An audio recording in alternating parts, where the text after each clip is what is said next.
हमने महाराज जी को कहा था कि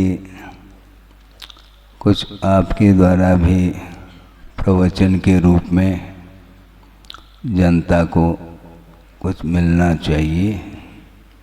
तो उन्होंने प्रवचन को एकमात्र निमित्त बनाया और जिज्ञासाएं रख दी।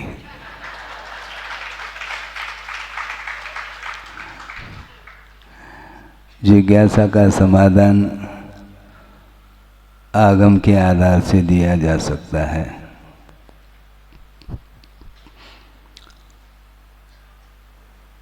और अज्ञान दशा में जो भी पाप कर्म का अर्जन होता है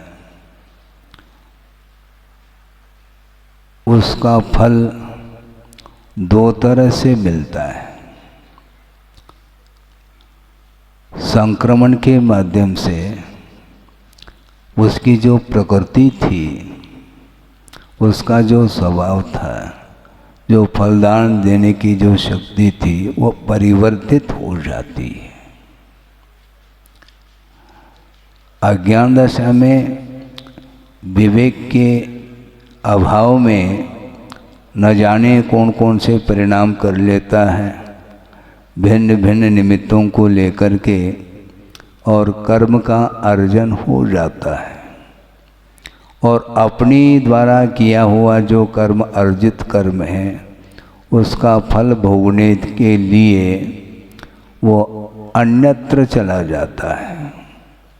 गति से गत्यंतर उसका गमन हो जाता है।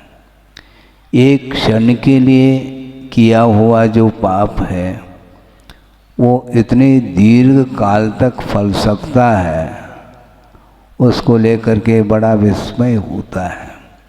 उतने दीर्घ काल तक उसने पाप नहीं किया था।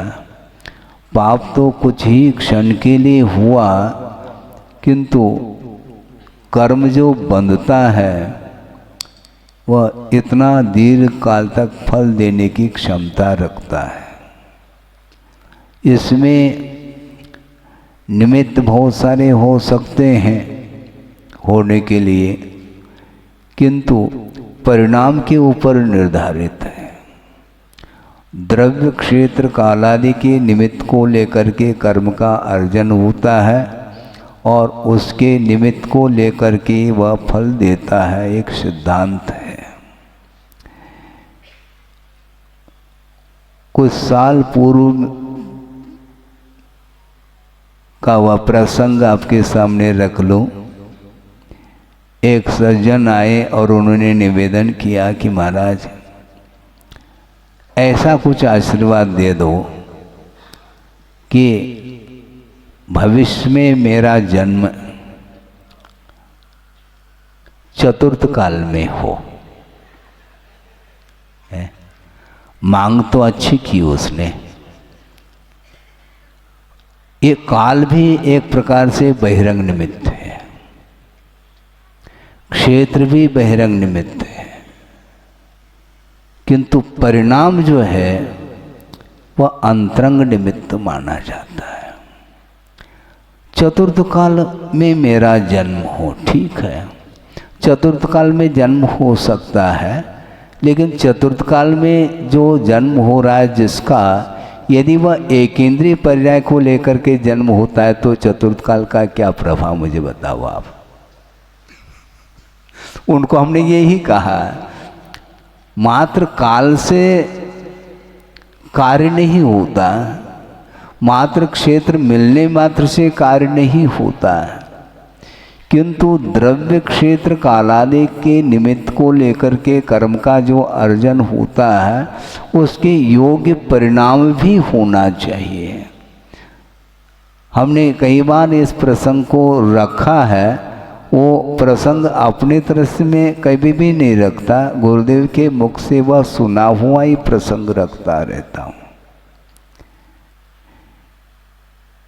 कोई भी कार्य संपादित होता है उसमें दो कारण सामने आते हैं।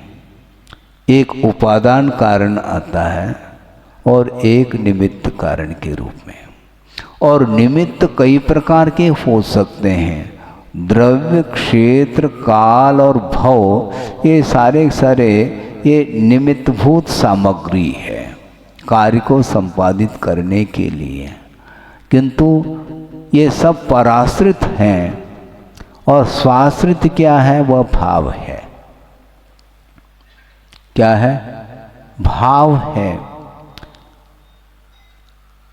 आज ऐसे भी जीव हैं जो विदेह क्षेत्र में जिनका जन्म हुआ है, लेकिन ये ध्यान रखें, विदेह क्षेत्र में जिनका भी जन्म हुआ है वो सारे मोक्ष प्राप्त करने के अधिकारी है क्या? है? नहीं है। तो क्षेत्र ने क्या काम किया मुझे बताओ? वहां पर काल हमेशा चतुर्थ काल जैसा ही वहां पर वातावरण रहता है और विद्यमान 20 तीर्थंकर भी हैं वहां पर। और यहाँ तक कि आपको विस्मय हो सकता है, जिस तिथि के दिन जिनको केवल ज्ञान हुआ है उसी तिथि के दिन किसी को नरकायव का बंध भी हुआ। अब सोचो वो काल ने क्या किया है? काल तो एक सा है। मोक्ष जानने के लिए भी वही काल, केवल ज्ञान प्राप्त करने के लिए भी वही काल, और अधोगति का पात्र बनने के लिए भी वही काल सिद्ध हो रहा है। बहिरंग कारण एक होते हुए भी जो भीतर की जो परिणति है, जो भाव है, वो स्वाश्रित है, आत्माश्रित भाव है। जो भावों को पवित्र बनाने के लिए पुरुषार्थ करता है उसके लिए वह चतुर्थ काल और आर्यखंड ये सब उसके लिए निमित्त बनते हैं। उन निमित्तों की सार्थकता तब सिद्ध होती है जब उसके अनुरूप हमारे भाव पवित्र होते हैं, तब की बात है। एक और प्रसंग आपके सामने रखता हूँ, आपने स्वाध्याय के माध्यम से पढ़ा तो होगा। जहाँ पर अनंत सिद्ध परमेष्टि विराजमान हैं, कहाँ पर है वो? सिद्धालय में। और वहीं पर अनंत निगोद राशि है। सुन रहे हैं आप? हाँ, अनंत निगोद किसके गोद में है? शुद्ध परमेष्टि के गोद में निगोदिया जीव है। सोचो, विचार करो। और वह क्षेत्र क्या काम कर रहा है, क्या प्रभाव डाल रहा है?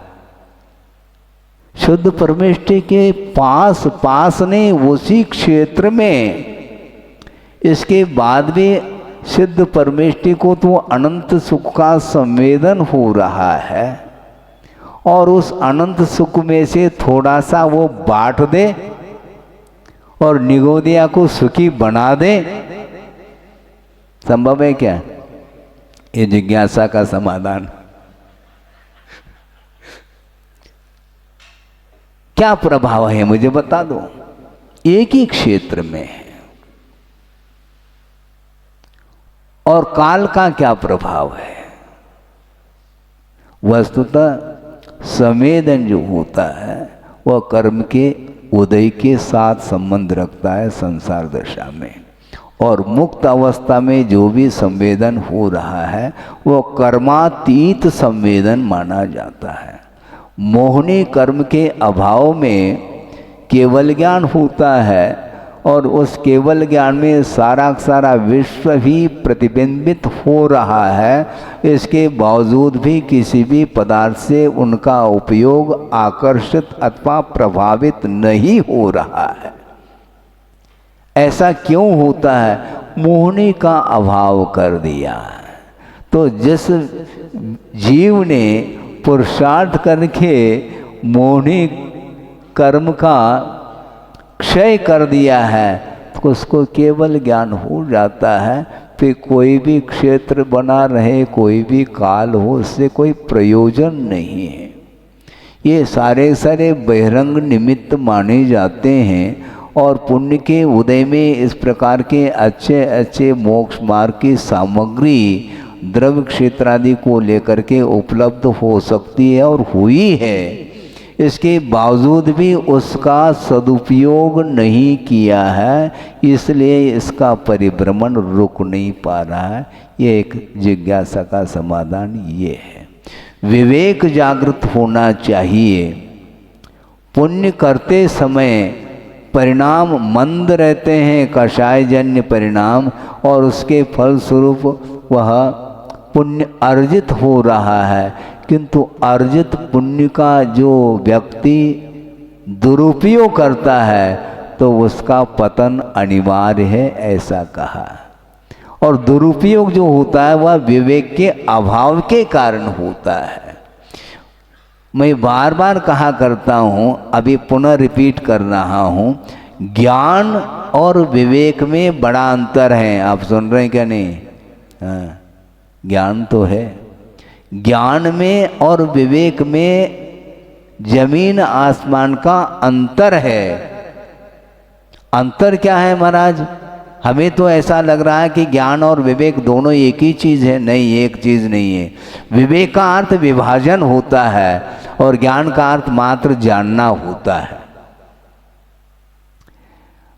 भूख लगी है, भूख कैसे मिटती है? भोजन करने से भूख मिटती है क्या? नहीं है? ये ज्ञान हो गया। जलपान करने से प्यास बुझ जाती है, यह ज्ञान है। किंतु विवेक, क्या खाना, कब खाना, कितने बार खाना, कितने अनुपात से भोजन करना, ये ज्ञान नहीं, ये विवेक माना जाता है। छोटा नादान लड़का है और वो मात्र खाना जानता है, क्या खाना उसको विवेक नहीं है, और वह धूल को भी, मिट्टी को भी अपने मुख में ले लेता है। भूख लगी है, इसलिए भूख कैसे मिटेगी?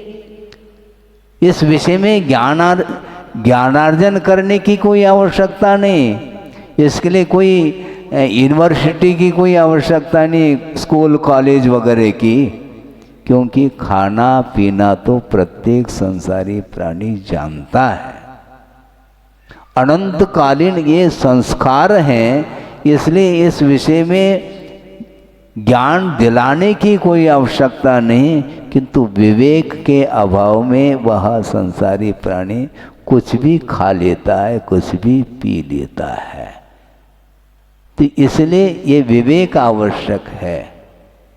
दवाई लेने से रोग दूर हो जाता है, तो डॉक्टर के पास गए और उन्होंने देख लिया, नाड़ी परीक्षण के बाद लिख करके दे दिया उन्होंने दवाई, और उन्होंने कोर्स भी बताया कि कम से कम रोग निष्कासित होने के लिए साल 6 महीने ये दवाई आपको लेनी पड़ेगी।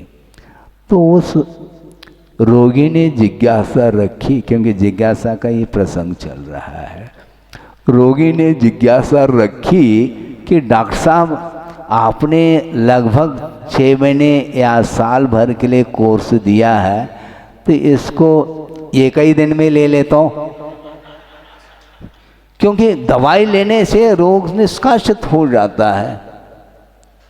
दवाई लेने से रोग दूर होगा, ये ज्ञान है। किंतु विवेक के साथ लेंगे तो रोग से मुक्त हो सकते हैं आप। इसलिए एक साथ नहीं है, एक साथ संभव ही नहीं है। आप रोटी खाते क्या? नहीं खाते हैं? पूछ रहा हूँ, तथ्य हैं इसमें। आप रोटी नहीं खा सकते, ध्यान रखो। आप ग्रास खाते हैं, रोटी का ग्रास बना करके खाते हैं, लेकिन बोलने में क्या आता है, हम रोटी खाते हैं। रोटी नहीं खा सकते, आप लड्डू नहीं खा सकते, लड्डू का कोर ही मुख में डाल सकते हैं, पूरा पूरा लड्डू भीतर नहीं जा पाएगा। पूरी जो है ना रोटी एक साथ बिना ग्रास बनाए हाथी के मुख में तो वो जा सकता है, हैं? एक साथ इतना बड़ा लड्डू भी हो तो वो एक साथ मुख में ले लेगा, किंतु आपके लिए वो संभव नहीं है। तो ये इस ढंग से वह क्रम से अनुपात से यदि दवाई आदि लेता है, इसी प्रकार अनुपात से आप भोजन आदि करते हैं तो आपके लिए वह लाभप्रद है। किंतु इस विवेक के अभाव में आप कुछ भी लेते रहोगे तो कभी भी फिर कर्म आपको छोड़ेगा नहीं। कुछ ऐसे कर्म होते हैं जो अनिवार्य रूप से फल देते हैं, और कुछ ऐसे भी कर्म होते हैं जिनमें परिवर्तन हो सकता है भावों के माध्यम से। जैसे श्रेणिक ने यशोधर मुनि महाराज के ऊपर उपसर्ग किया, सुना आपने? हाँ। गुरुदेव के मुख से भी हमने सुना कि 500 कुत्तों को उस श्रेणिक ने, जो वो कुत्ते कैसे हैं, खूंखारने वाले, ऐसे लगते हैं जैसे व्याघ्र ही हो, इस प्रकार एक साथ 500 कुत्तों को छोड़ दिया और वे यशोधर मुनि महाराज ध्यानस्थ हैं, और उनकी उस वीतराग मुद्रा को देख करके वो सारे कुत्ते परिक्रमा करके बैठ जाते हैं। उनके परिणामों में अंतर क्यों आया? निमित्त के माध्यम से अंतर आया है। और इसके उपरांत भी श्रेणिक को संतुष्टि नहीं, और उसने एक सर्प को मार करके उनके गले में डाल दी। क्या श्रेणिक के लिए वीतरागता का प्रभाव नहीं पड़ा? ध्यानस्थ हैं, वीतराग मुद्रा है, और उनके चरणों में जाकर के नतमस्तक होना चाहिए था, किंतु वो नहीं हो रहा है, विपरीत हो रहा है और भयानक उपसर्ग कर दिया।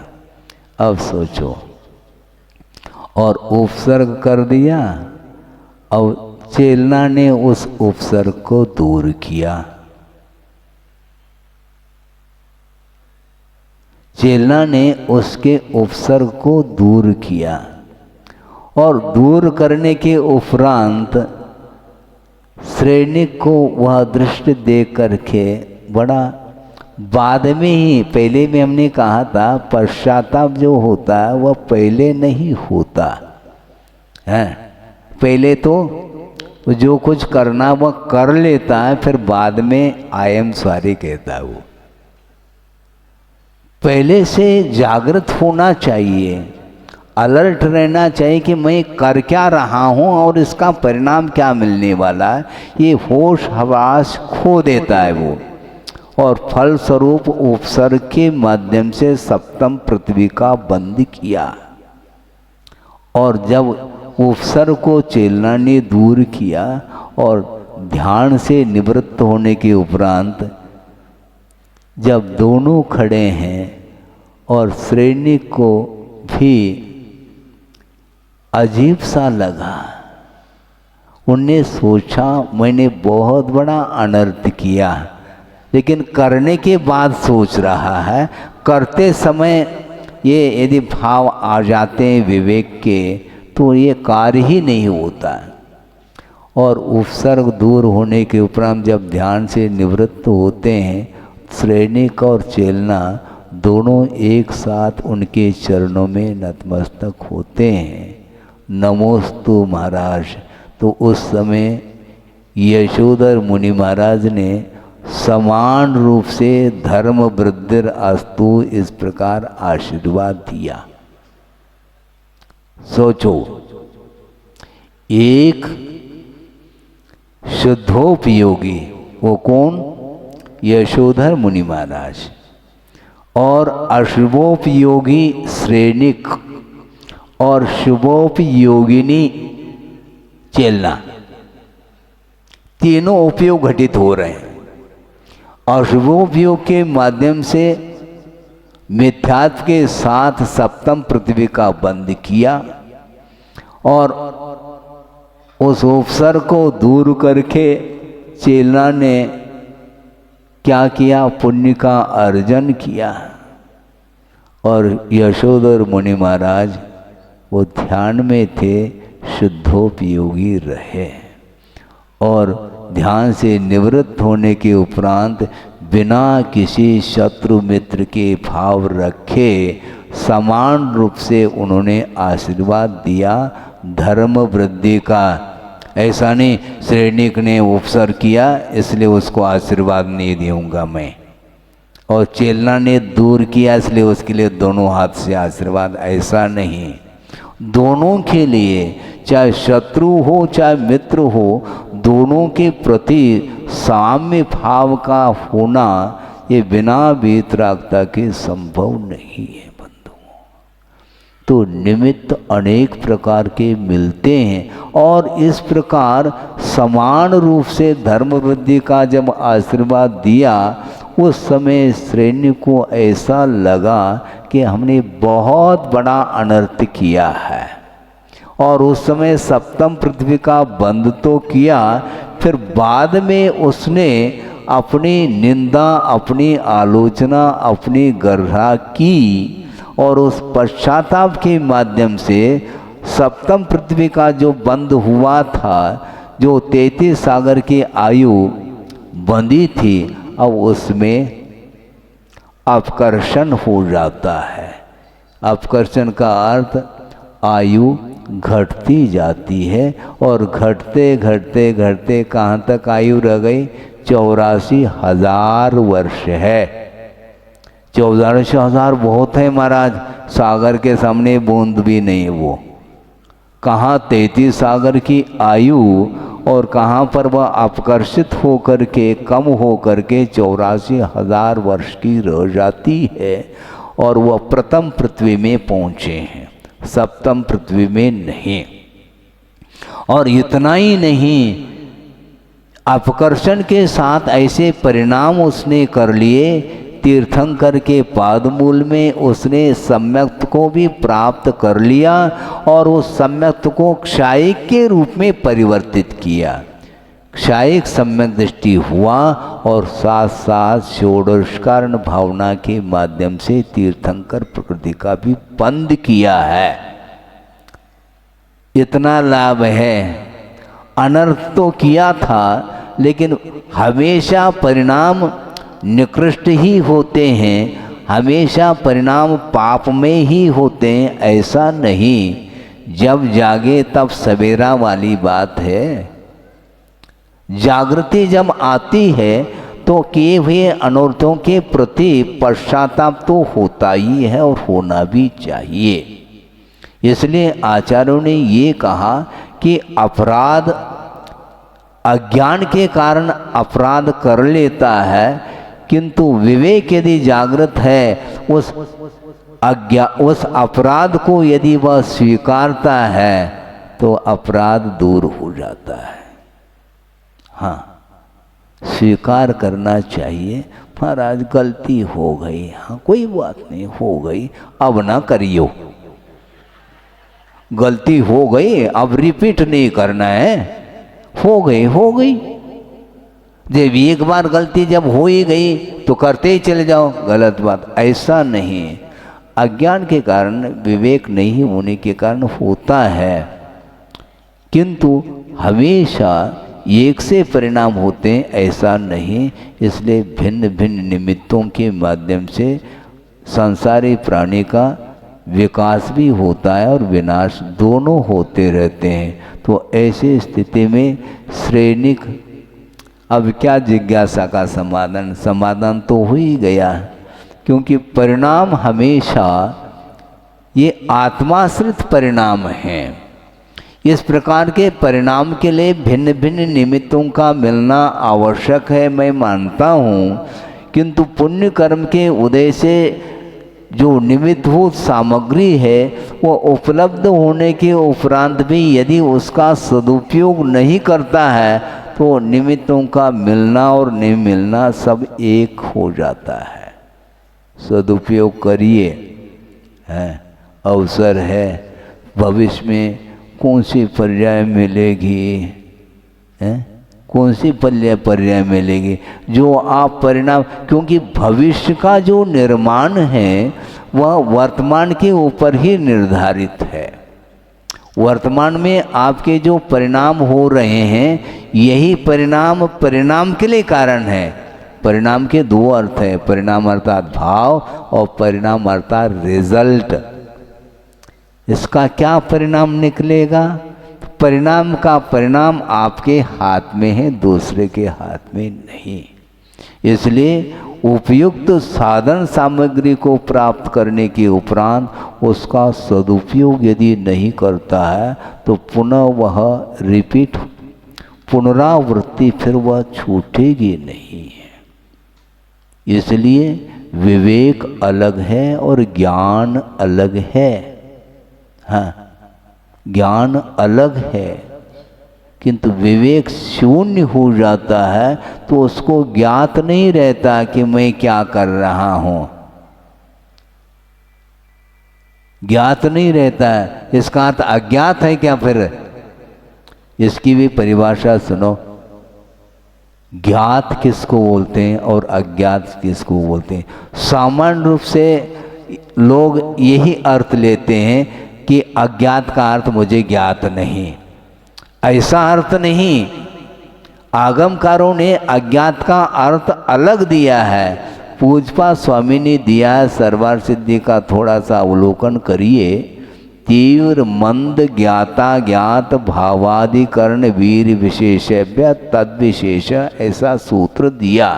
तो उसमें अज्ञात का अर्थ स्पष्ट कर दिया कि मुझे ज्ञात नहीं, इसका नाम अज्ञात, ऐसा नहीं, किंतु मदात प्रमादात वा अनवबुद्ध प्रवृत्ति अज्ञातम, उन्मत्तता के कारण, प्रमाद के कारण बिना सोच विचार किए जो प्रवृत्ति की जाती है उसका नाम अज्ञात कहा। ये अज्ञात की परिभाषा।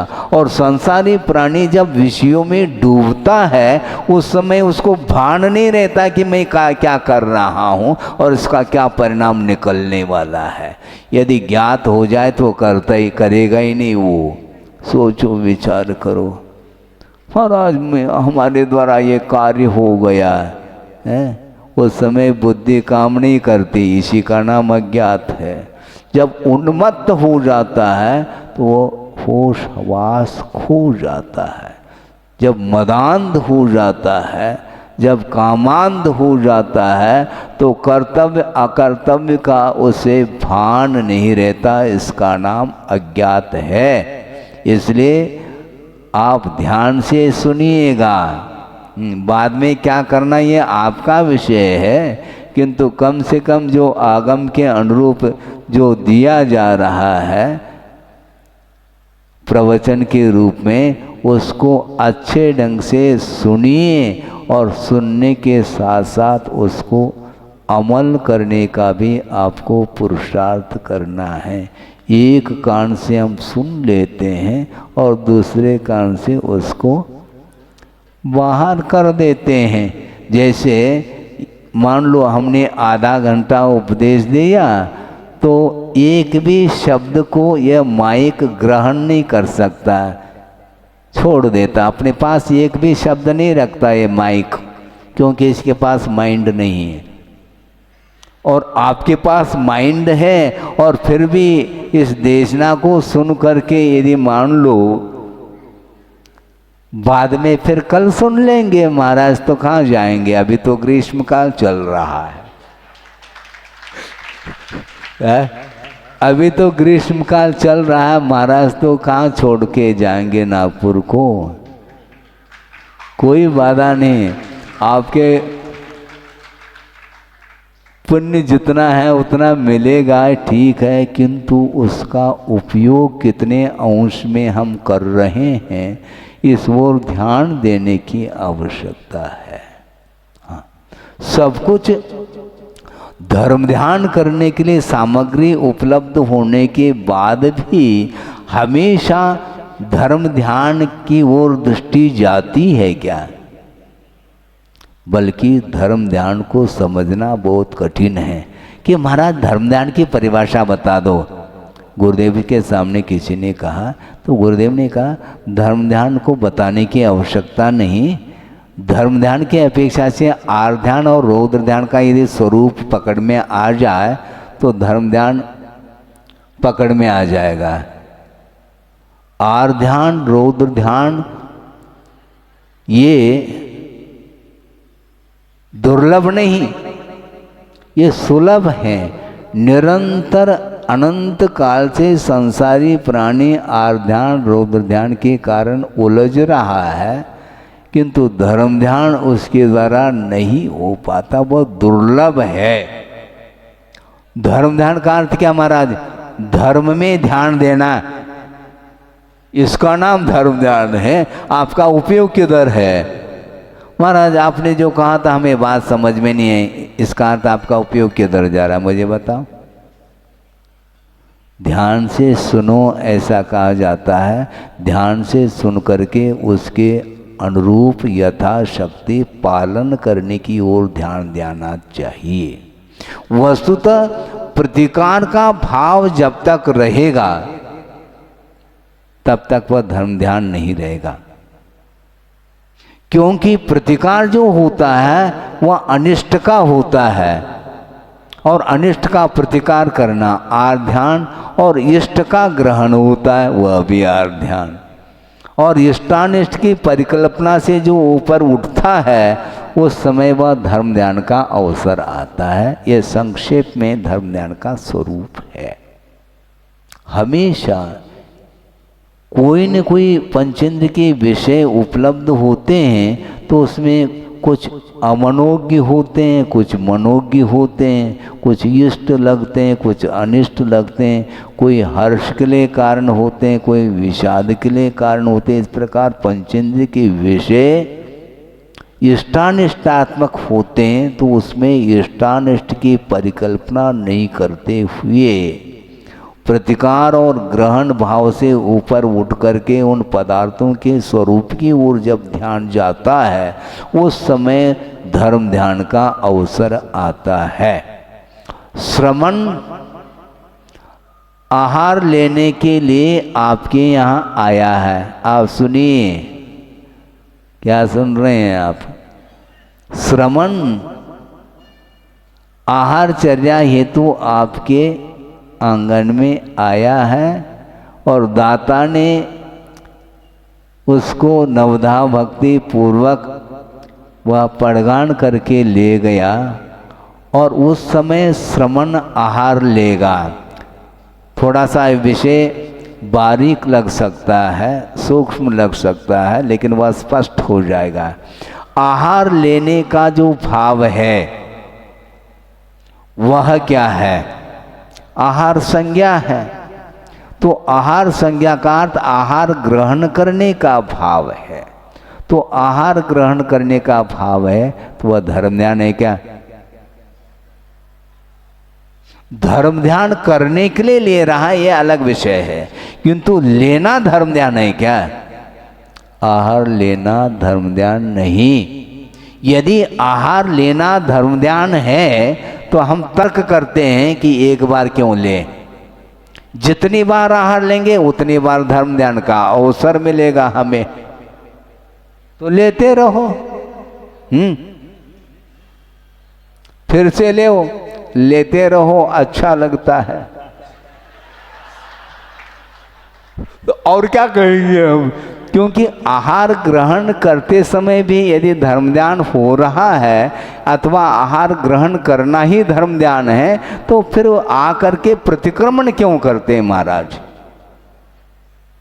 इसलिए अनिष्ट का प्रतिकार करने के लिए गए। उनके लिए अनिष्ट क्या? क्षुधा। क्षुधा के शमन के लिए वो आहार ग्रहण कर रहे हैं। इसका अर्थ क्षुधा उनके लिए इष्ट नहीं और अनिष्ट का प्रतिकार हो रहा है और इष्ट का ग्रहण हो रहा है। इसको बोलते आहार ध्यान।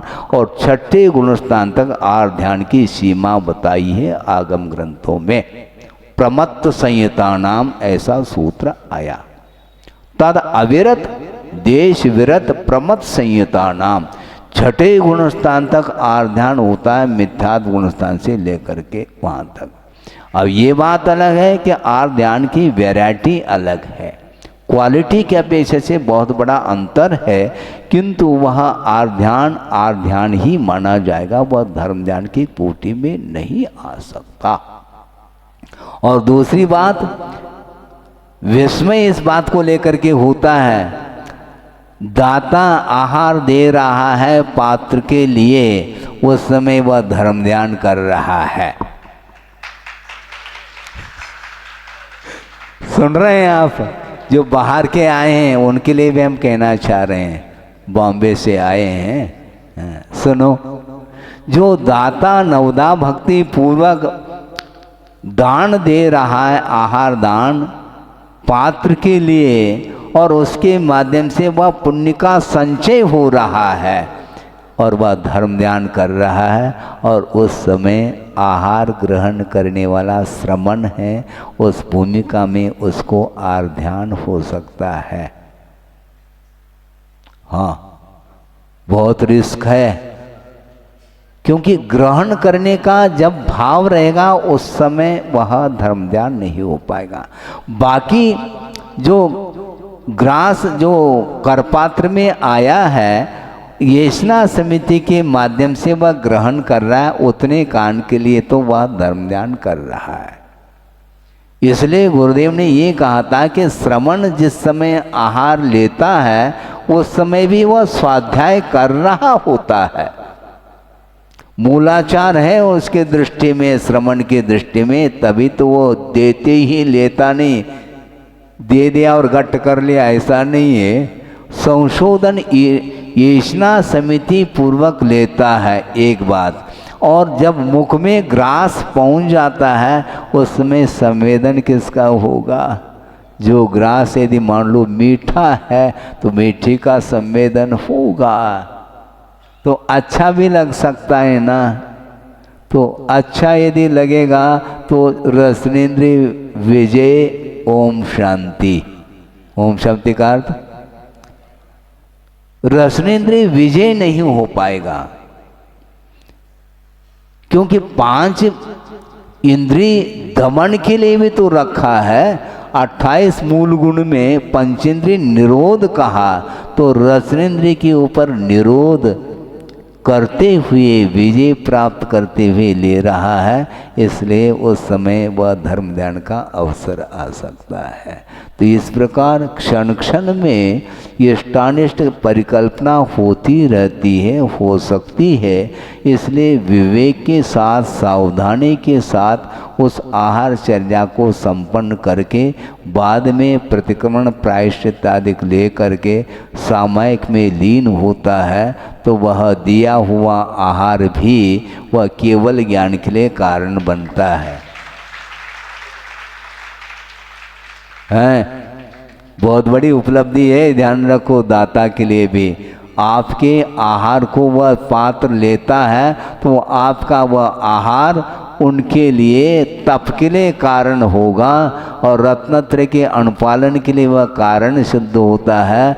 और वृषभनाथ भगवान ने भी आका तीज के दिन आहार पारणा कराई थी श्रेयांश राजा ने, फिर बाद में ध्यान लगा करके उन्होंने केवल ज्ञान प्राप्त कर लिया। सोचो, विचार करो।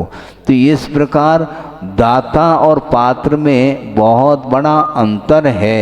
यदि सावधानी पूर्वक आगम के अनुरूप यदि चर्या का पालन करता है श्रमण, तो निश्चित रूप से वह धर्म ध्यान करता है। और धर्म ध्यान जब करता करता उसमें प्रौढ़ता आ जाती है, वह वर्धमान धर्म ध्यान ही शुक्ल ध्यान में परिवर्तित होता है, जो कि साक्षात केवल ज्ञान के लिए वह कारण बनता है।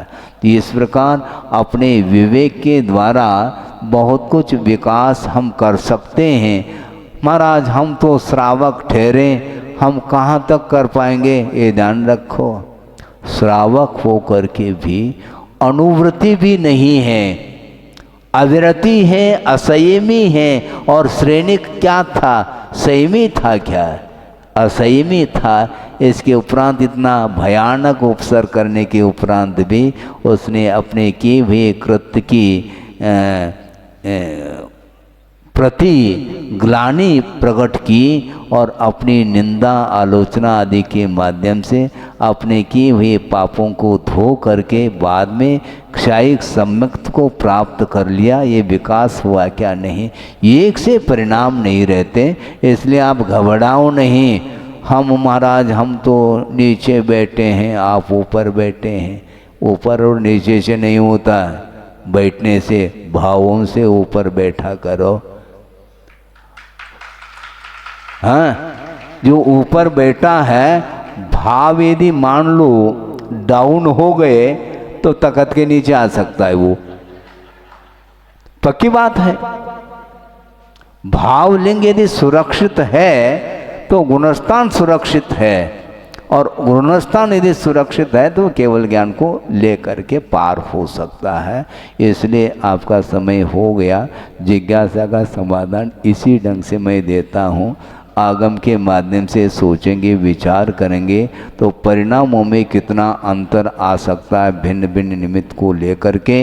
इसलिए अपने परिणामों को सावधानी के साथ, जो आत्माश्रित भाव है, उन भावों को मोक्ष मार्ग के जो सामग्री है, निमित्त हैं, उनका आलम्बन लेकर के निरंतर यदि भावों में उज्ज्वलता आती चली जाती है, भावों को निर्मल निरंतर बनाने में आपका पुरुषार्थ रहता है, तो उसके माध्यम से संसार का अंत हो सकता है।